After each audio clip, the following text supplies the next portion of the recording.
Wonderful. Welcome to you all that are joining us now. I can see you've just opened up the webinar and I can see all the participants coming on board. So it's fantastic. We'll just wait another couple of seconds. It's a beautiful sunny day here. This is Sydney perfection today. Just gorgeous. May it continue for the weekend.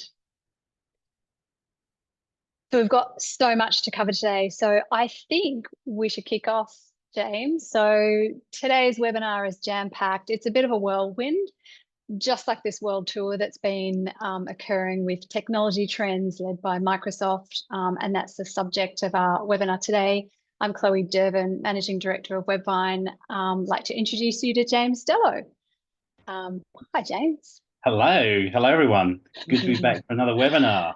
And I can hopefully speak coherently, getting over my jet lag. So yeah, and I'm very happy to be back in daylight and sunshine. It's very nice to be back home again. Yeah, welcome back. And thank you so much for doing this. We managed to squeeze in a final webinar for the year. And I'd like to start by acknowledging the Gadigal of the Eora Nation, the traditional custodians of this land, and I do pay my respects to the elders, both past, present, and emerging. I also want to kick off by telling you a bit about WebVine for those of you that don't know us, and there are a couple of existing clients and partners on board, so welcome to all of you. But for those of you who don't know us, we're WebVine. We're a digital transformation consultancy based here in beautiful Sydney, and we are passionate about energizing and transforming organizations and their teams by using the incredible suite of tools from the Microsoft platform, which we'll be hearing a lot more about today. I also want to tell you about Ingeo, which is our intranet accelerator. Ingeo is highly customizable SharePoint intranet. It's a ready-built intranet, and it helps us to launch a comprehensive and branded digital workplace really quickly. The great thing about Ingeo is it sits 100% in your environment, which is underscored by Microsoft's commitment to security and an innovative infrastructure. So we have a very exciting agenda today. First, we're going to jump into Ignite, which was a couple of weeks ago now, but there's a lot of content within the Ignite conference that happened. So we'll talk about that. James was over at the European SharePoint Conference, which did focus a lot more on SharePoint. So he's going to talk us through that. And then just this week, we had the Microsoft AI Tour here in Sydney. So we'll round out by talking about that. If you do have questions, please put them in the Q&A. We've dedicated some time at the end to talk through the questions. So let's kick off by talking a bit about Ignite. Thank you very much. So for those of you that don't know, Microsoft Ignite is an annual event, a mixture of face-to-face and a lot of content online. And Microsoft really talk about what's coming next across the whole Microsoft ecosystem. And it's a really fantastic event. There's just a smorgasbord of different presentations you can dive in, some keynote style and some very hands-on and practical. If we just want to go to the next slide, we'll just sort of position things, because you would have seen in the agenda for our webinar today, Copilot gets mentioned a few times, and there's no doubt AI really was the big focus at Ignite. And you can see here from his keynote, a couple of key points there from Satya was, what Lean did for manufacturing, he's saying that AI would do for knowledge work. And it's all about increasing value and reducing waste. So there's a bit of a call to action here, really. In a way, it's sort of continuance of the digital transformation agenda that Microsoft has had, in the development of low-code tools like the Power Platform, or Copilot's part of the Power Platform as well. So it's all about, trying to transform organizations. We'll go perhaps into a little bit more detail on the next slide about some of the things we were covered that were sort of announced at Ignite. It's very exciting around this concept of Copilot agents, and there's just a couple of examples of pre-built Copilot agents that Microsoft is positioning, and really these actually help to build our understanding of possible use cases. So We've got facilitator agents that can take notes in Teams meetings. They can actually coach you and say, hey, I think you guys should be getting to maybe making some decisions, or what are you going to do here? So these aren't just sort of passive tools. These are tools that can really help improve how well your meetings run. In a similar vein, we've got project manager agents. So if you're a user of Planner, they're going to be able to help you manage projects using that tool. So tracking progress and sending reminders and all those sorts of things. So it's about having a project management assistant in a way in Planner. And then finally, interpreter agents that can interpret up to 9 languages in real time in Teams meetings. We'll come to the SharePoint conference, but I actually saw that being demonstrated in real time. Someone talking in Swedish and it being translated into English using their own voice in a way. It actually creates a version that's based on your own voice. So it's not some artificial robot kind of translation. It sounds like you. So that's pretty amazing. So that's it was impressive. Yeah. So that's Copilot agents. And then we also have some other things around Copilot, of course, at Ignite. So on Copilot return on investment, what's it all about? And this is, I think, a really nice sort of concept for people to talk about when you're trying to explain, what are we going to do with Copilot? Copilot is the user interface for AI. And also think about going beyond the chatbot. So Copilot delivers value doing work behind the scenes as much as it is about giving you this chatbot that you can talk to. There's a little diagram there on our slide, just conceptually to show that you've Copilot is your front end.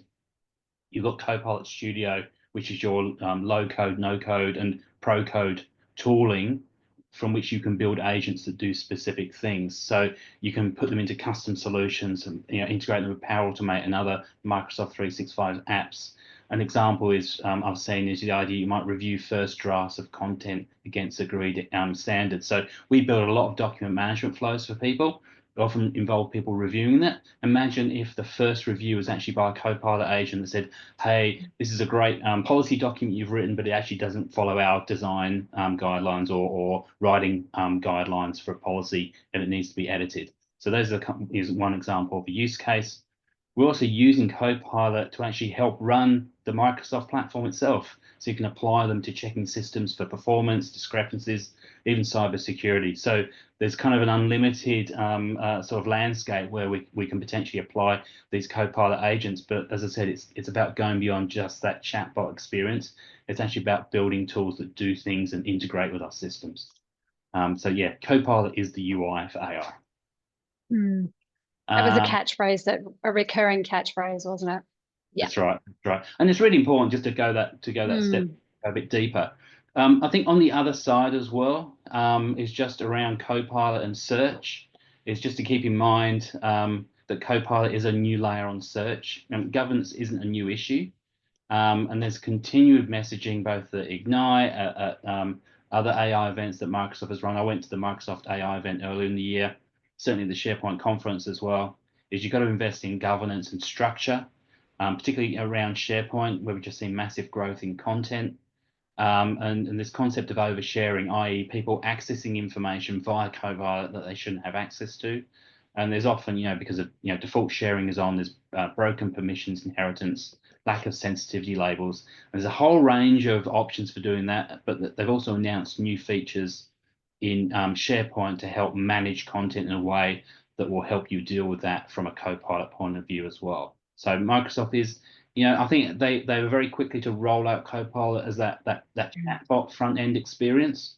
We're now seeing them starting to deliver tools to help us manage our content more effectively in the context of Copilot and just general information compliance. So that's some updates from Ignite and some concepts that we're seeing come through. There's also some Teams announcements. So we've talked about the Teams interpreter. So it's in public preview in early 2025. We've seen some live demonstrations. So it's looking very positive for that to become available if you do work with either multilingual teams or customers. That's going to be super helpful for that. There's some technical improvements around super resolution when people have got weak internet connections. So none of that kind of hopefully, or maybe you should turn off video, or can you try fixing your audio? That would be great. Improvements in Copilot file summary in chat. and also bringing Loop workspaces into channels. And that's, again, going to be in general availability in early 2025. So we're just seeing the theme here around Teams is a lot of investment about making it your place where you go to collaborate. And they continue to pull the different disparate SharePoint and Microsoft services into Teams, and particularly around Loop workspaces and channels. If you're using Loop, that would be a really welcome adoption. Sorry, a welcome development to have that integrated that way. And last but not least, and actually I used to do a lot of work around workspace design and consulting on digital strategy for physical workplaces before COVID came along. And then sort of hybrid has obviously become a default kind of way of working for a lot of larger enterprises and companies.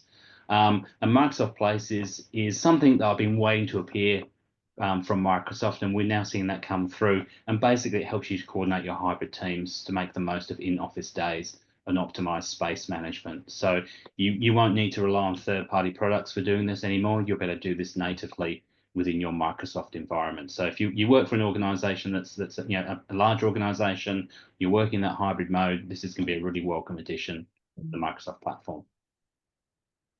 Now, I think that's all we have for Microsoft Ignite. Yeah. So the other one is... Hold on, shifting gears. Yeah, the European SharePoint Conference. Not only did we shift gears, I shifted gears to the Northern Hemisphere. I was in darkness for most of last week while I attended this event, but it was well worth getting out there, if only to actually get to spend so much time with other actual Microsoft people. A lot of the product managers were there. They were very generous with their time. They after every presentation, they would answer questions. They ran an Ask Me Anything session as well. So it was really good to make that trek up north and actually ask some questions and talk to some of the Microsoft people to hear what's going on. So and get beyond the AI and into some of the roots of what's going on behind the scenes. Copilot is definitely entwined everywhere, but there was some really good stuff to get into. If you want to just get on to the next slide. So one of the key things, I mean, WebVine, we are definitely all about intranets and we're all about SharePoint. We're constantly watching what Microsoft is doing, looking to where we can add value with our NGO accelerator and other services. And sort of one of my questions and discussions, and again, going to some of the sessions, was, what has Microsoft got planned for intranets? Because we've had an amazing last 12 months of all these new content features being released. There's still some more things to come in 2025. And I think what's become clear for me is that Microsoft is actually not saying there's one way to do anything. They're giving customers choice. And it is based around, who are your, who are your users? Where are they working? What do they need to do? And I think what is really clear is that SharePoint is still very much the front door for corporate intranets. Building all those really nice new cool content features, different layouts, different backgrounds, the new toolbox. If you want to build a desktop orientated corporate intranet, SharePoint is definitely still your go-to tool for that. Now, having said that though, we've also got SharePoint plus Viva connections.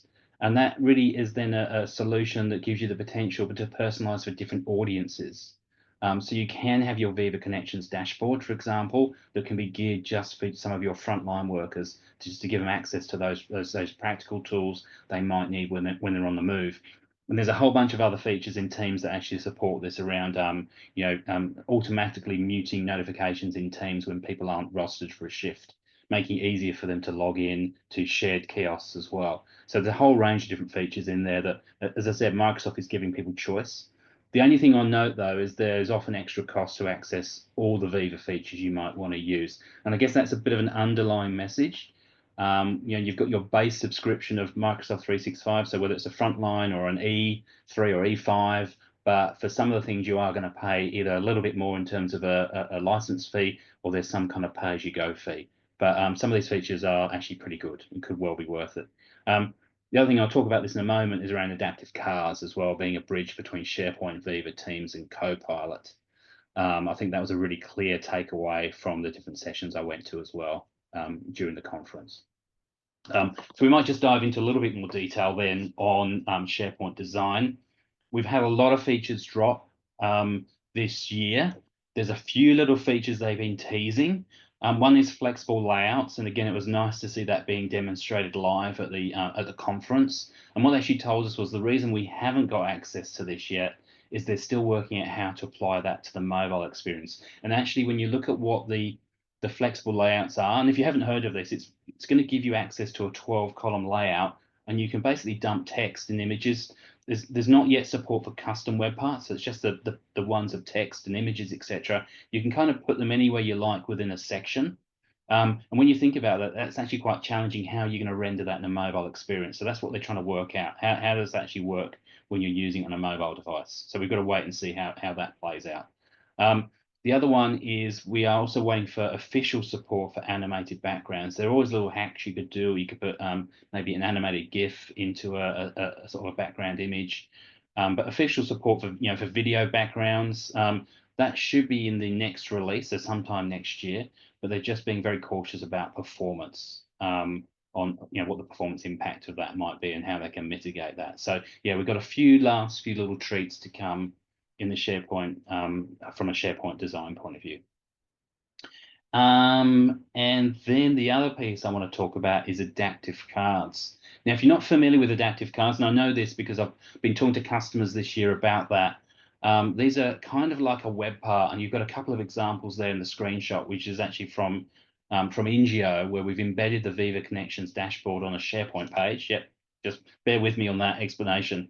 But the key bit to focus on is really the elements you see. There's an onboarding card, there's a top news card, and a top announcements card. So these are examples of adaptive cards. They can be used across the Microsoft platform in places like Teams. They're actually a development standard you could use in custom apps as well. But Microsoft is making quite a lot of use of these. They don't replace web parts, but if you just think of web parts really being designed as a desktop-first experience that can work on mobile, adaptive cards were designed more as a mobile-first experience and to work across different applications. So what we're seeing is that adaptive cards are really taking the stage as a bridge between different Microsoft 365 workloads. So we can embed Viva Connections cards in SharePoint pages. I'm pretty sure I heard mention of an official web part that will come that will let you just add a single adaptive card to a page, which will be really useful. You use them in Viva Connections to create dashboards for users that let them take action or access personalized content. So again, really good for frontline workers or very mobile intensive workers. You'll see them in Teams. They're a way of creating interactive messages and actions when you might be talking to a chatbot to go and do something. Also announced were some new adaptive cards that integrate with the Power Automate and Power Apps. So again, if you're building custom apps and custom workflows, you're going to provide users with access to them through adaptive cards as well. They can go on a Viva dashboard, so you can actually have one of these cards trigger a Power Automate flow or interact with a Power App as well. And finally, and this is coming in the future, and it's really kind of quite cool, is that you'll also better use adaptive cards in your interactions with Copilot.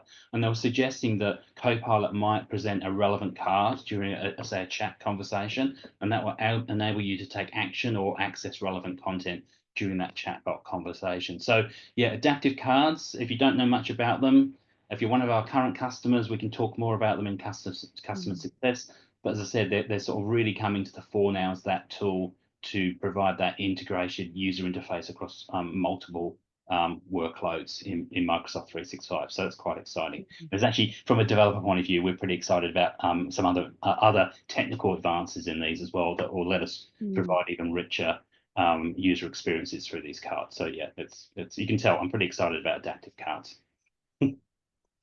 And then just want to touch on SharePoint Premium. As the name suggests, this is an add-on cost, either a fixed cost or a pay-as-you-go cost, depending on what you're accessing.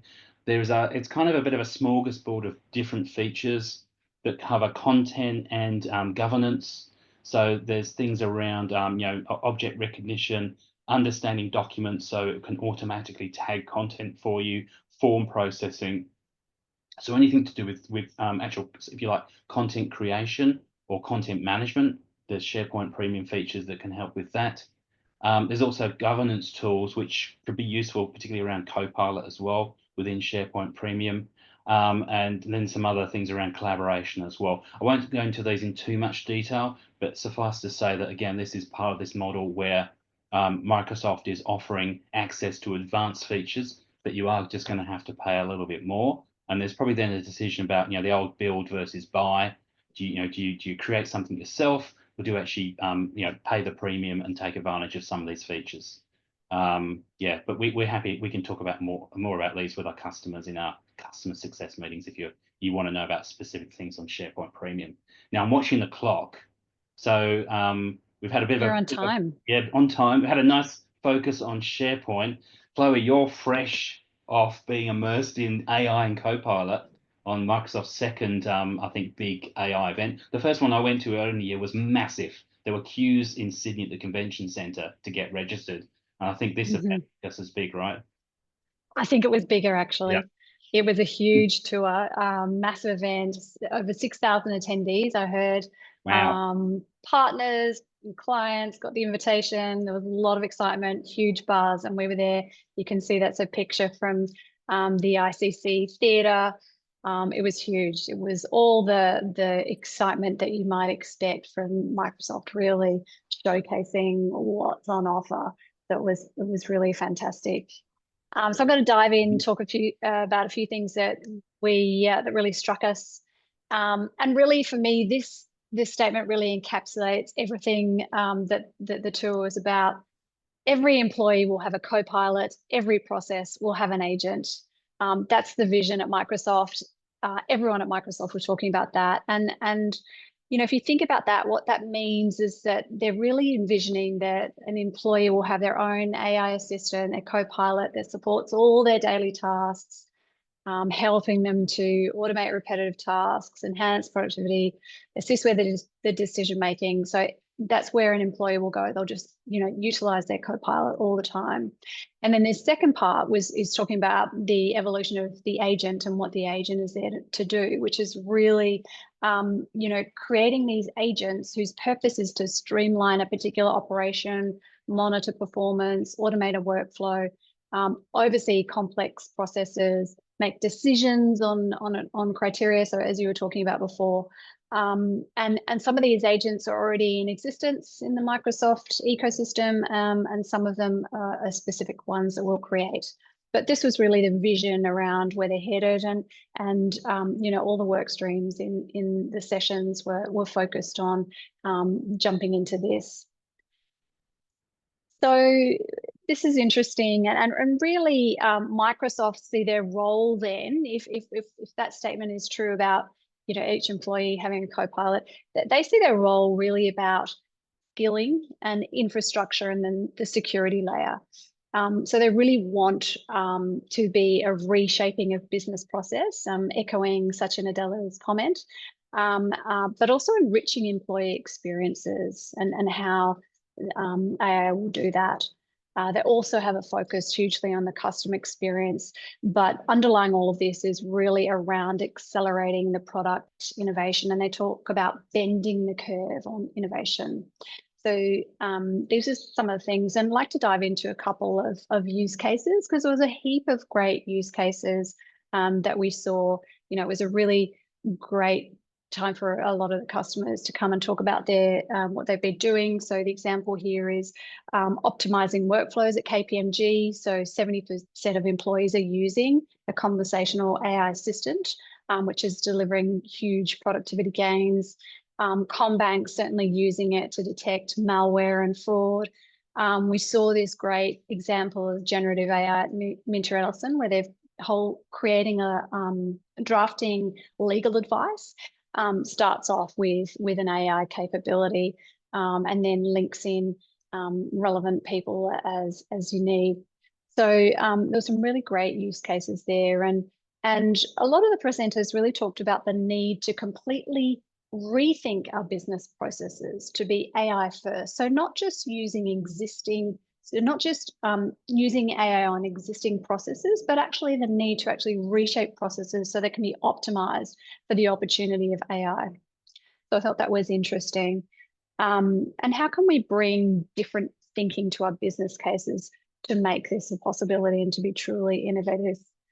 The other thing that organizations were talking about is the struggle to actually scale the AI capability. So lots of people playing around with their different little agents, but what's the possibility of scaling that? And the answer to that is really, what capabilities are already out there created in the existing Copilot agents, and how can you use that to get most of the way and then customize on top of that to suit your specific use case. So, yeah, there's a great quote. Even if you're part of the 80% of digital transformation that fails, you're still ahead of those doing nothing. I think, this really encourages the approach of diving in and playing with the tools. But again, most of the organizations don't necessarily have the luxury to dedicate resources to specific R&D. So rather than just start with, jumping into it, as we always recommend to our clients, start with the why. What's the strategic alignment with your organization? What's the purpose, and how will this make people's jobs easier? What are your clients' problems? What are your product and employee challenges? Think about those and how you can utilize AI to make those better, rather than just necessarily jumping in. And echoing that conversation around adoption too, there is concerns around adoption. So there have been organizations that issue licenses for Copilot and they're just not seeing the adoption. And really you need a proper framework to ensure the adoption. And so Microsoft were talking about, the support from leadership always being important, making sure that the governance and risk management is still there, but also literacy and training around AI. And certainly I was speaking to an adoption specialist and they said that people are still using it like a search capability, asking a question and then getting a single response. They're not really pursuing the opportunities like ideation or multi-step problem solving. So, there needs to be a phase of skilling up to support people in pushing it further than what their existing framework of a sort of search type of capability. That's sort of echoing what you were saying before, James. So, that's a really important pillar for adoption. And supporting that would be, for example, community of practice. So people talking to others about how they're utilizing it, what challenges and what experiences can they share. And another great quote, really, a strong culture, strong values, strong purpose are the foundation for successful transformation. AI transformation, just like any transformation within an organization, is not really about the technology. It never has been, it never will be. Transformation is deeply rooted in the human-centric elements, and technology is the enablement. And so that's a core thing to keep in mind, especially when working with the new technologies. What are your moral, ethical frameworks that are in place to guide your decision-making? How is your AI transformation aligned with your company's mission and goals, rather than just being implemented for a trend or a technology-first initiative? So, a strong culture makes an organization more resilient to challenges that these transformations do bring. So lots happened in that conference. There was a lot there. And it begs the question. This all seems a bit messy, James. There's so much. It does. It's been a whirlwind. Yeah.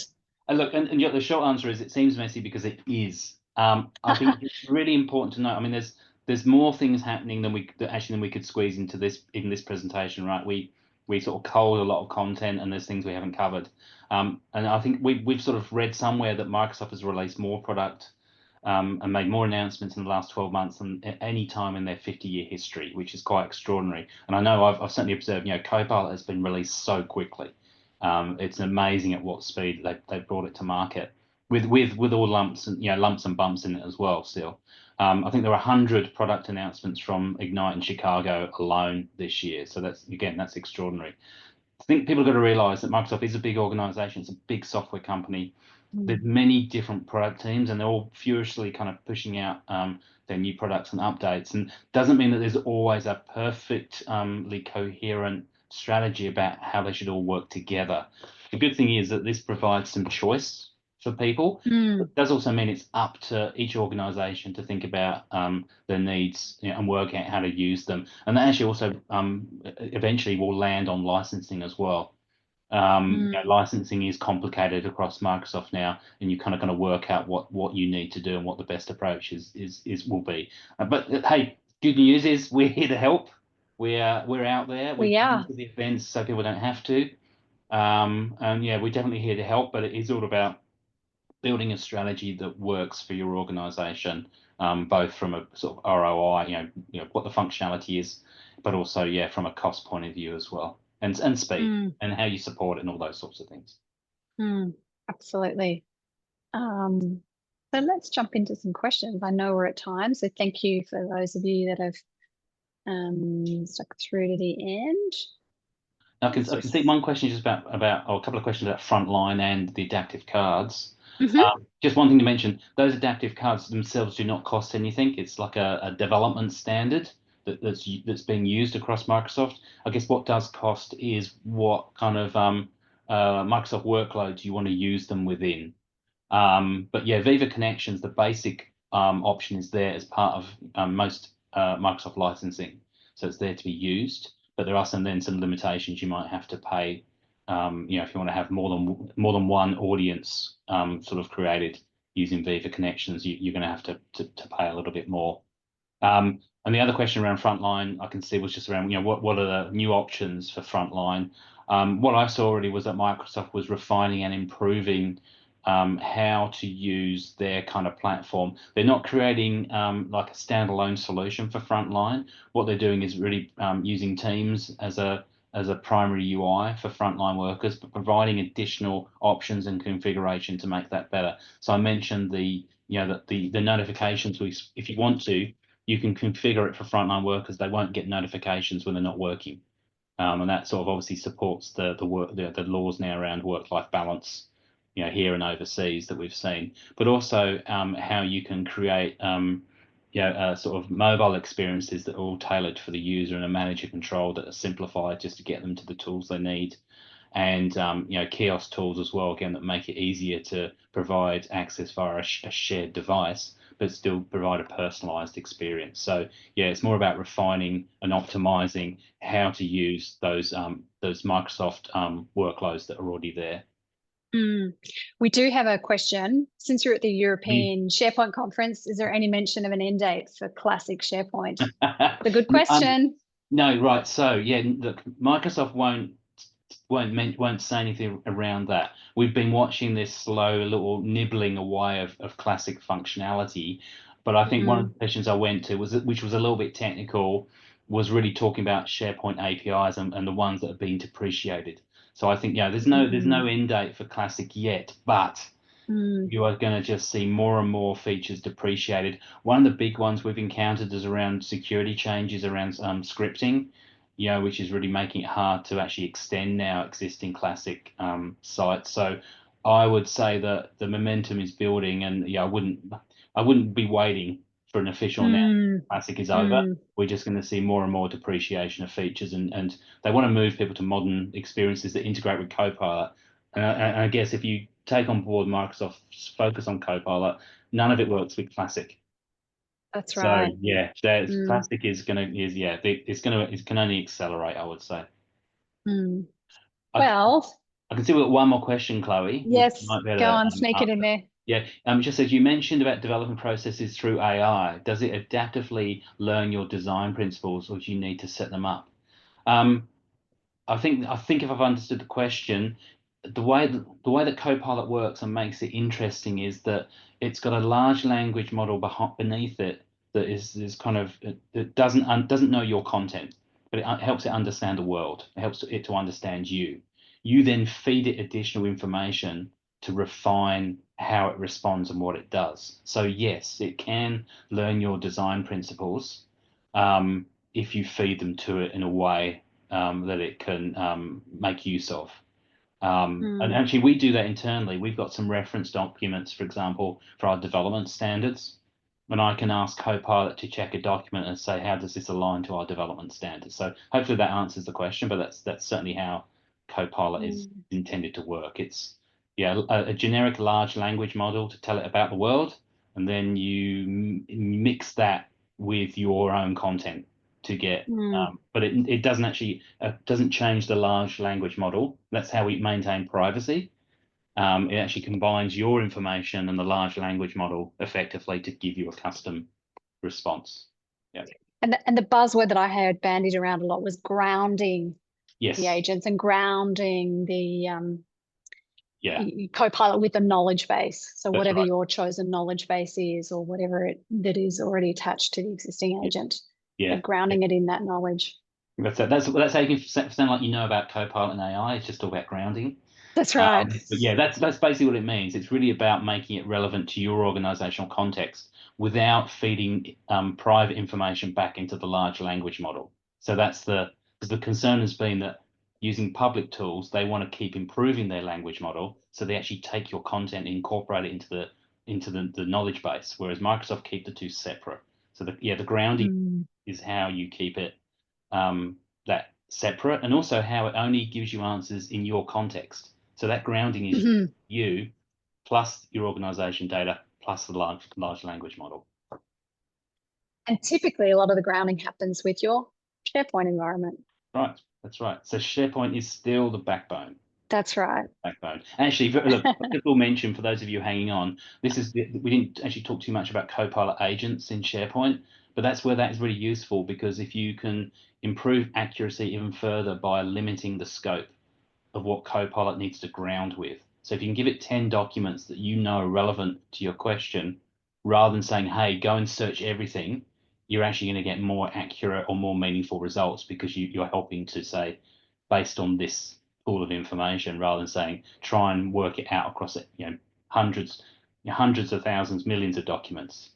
So that can improve the grounding using some of the other tools that we've got. Well, we could go on, but respectful that we've already gone over 6 minutes. I hope that this has been really valuable and a good taster.